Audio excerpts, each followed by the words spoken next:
नमस्कार, मी दीपक राऊत तुमचे स्वागत करतो आजच्या शेअर मार्केट अपडेटमध्ये। आज मार्केटनं सुरुवात गॅपअप ओपनिंग केलेली 24,250-300च्या आसपास। रिझन काही तसे फारसे स्ट्रॉंग नव्हते, बऱ्यापैकी एशियन मार्केट्स पॉझिटिव्ह होते आणि काल US मार्केट जवळपास 300 पॉईंट पॉझिटिव्हमध्ये जाऊन बंद झालेला आणि त्याचा प्रभाव आज आपल्याला म्हणता येईल मार्केटमध्ये झाला। मार्केट जे आहे ते 24,000वरून परत बाउन्स देऊन 24,250-300 या रेंजला येऊन बंद झालं। एंटायर दिवसभर मार्केटनं कारभार जो आहे तो 24,200 ते 24,300 या 100 पॉईंटच्या रेंजमध्ये केलेला आपल्याला बघायला मिळतो। आणि बँक निफ्टीची आज एक्सपायरी राहिली। बँक निफ्टीसुद्धा 49,800 ते 50,000 या 200 पॉईंटच्या रेंजमध्ये मोस्ट ऑफ द टाईम कारभार करत राहिली। पण up and down swings bank निफ्टीला जे आहेत ते 50,200पासून 49,700पर्यंतचे बघायला मिळाले। जवळपास 500 पॉईंटचं स्विंग बँक निफ्टीनं आज एक्सपायरी डे दिवशी दिलेला आहे। पण ओव्हरऑल मार्केट जे आहे ते निफ्टी खास करून most of the time positive बायसमध्ये राहिली। बँक निफ्टी थोडंसं मायनर डीपमध्ये गेलेली, पण क्लोजिंगला परत पुन्हा थोडंसं रिकव्हरी देऊन जवळपास 50,000च्या अबोव बंद दिलं आहे। त्यामुळे काही खास सेशन राहिलं नाही। उद्याच्या सेशनसाठी मार्केटचं लक्ष RBIच्या पॉलिसीकडे। RBIची 3 महिन्याची व्याजदर निश्चितीची पॉलिसी आहे।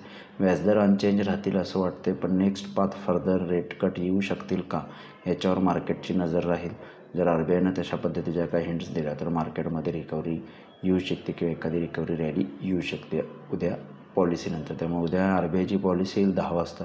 त्यानंतरनं मार्केटचा जो ट्रेंड आहे तो अकॉर्डिंगली RBIच्या पॉलिसीचा राहील। त्यामुळे टेक्निकल लेवल्स फारशा काही आत्ता बोलणं पॉईंटलेस राहील। तरीही निफ्टी 24,350च्या वर मेंटेन राहिला तर 24,500पर्यंत जाईल। अदरवाईज 24,300च्या खाली आला तर 24,200 आणि 24,200 ब्रेक केला तर 24,000पर्यंत निफ्टी खाली येऊ शकतो।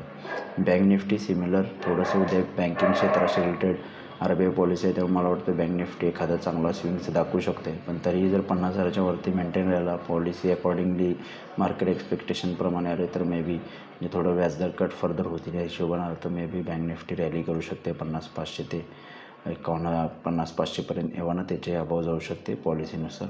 50,000च्या खाली आल्या तर 49,700 एक सपोर्ट आहे, तिथंपर्यंत बँक निफ्टी येऊ शकते। त्यामुळे ह्या टेक्निकल्स लेवल्स टेंटेटिव्ह आहेत, पण ज्या पद्धतीनं पॉलिसी आणि पॉलिसी डिसिजन्स किंवा फर्दर वाटचाल RBI ज्या पद्धतीनं हिंट करेल त्याचनुसार मार्केटची चाल राहील। त्यामुळे थोडं उद्या कॉशियस राहणं गरजेचं आहे।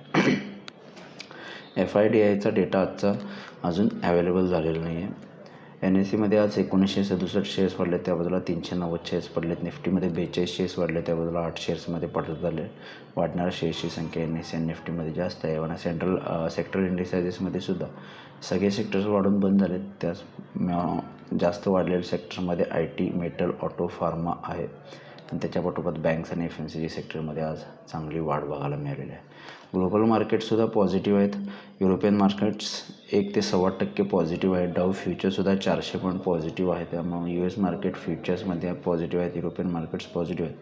ग्लोबल मार्केट्स चांगले पॉझिटिव्ह राहिले तर आपण एक पॉझिटिव्ह स्टार्ट घेऊ शकतो, पण सकाळी 10 वाजता पॉलिसी येईल, त्यानंतर मार्केट पॉलिसी स्टेटमेंटनुसार रिॲक्शन देईल असं मला वाटतं। त्यामुळं थोडंसं कॉशियस राहा। तर बघूया उद्या मार्केट्स आफ्टर पॉलिसी कशा पद्धतीने रिॲक्शन देतं। माझा व्हिडिओ ऐकला त्याबद्दल धन्यवाद। माझा व्हिडिओ जास्तीत लाईक करा, शेअर करा, माझ्या चॅनल सबस्क्राईब करून डेली अपडेटसाठी बेल आयकॉनला क्लिक करा। धन्यवाद।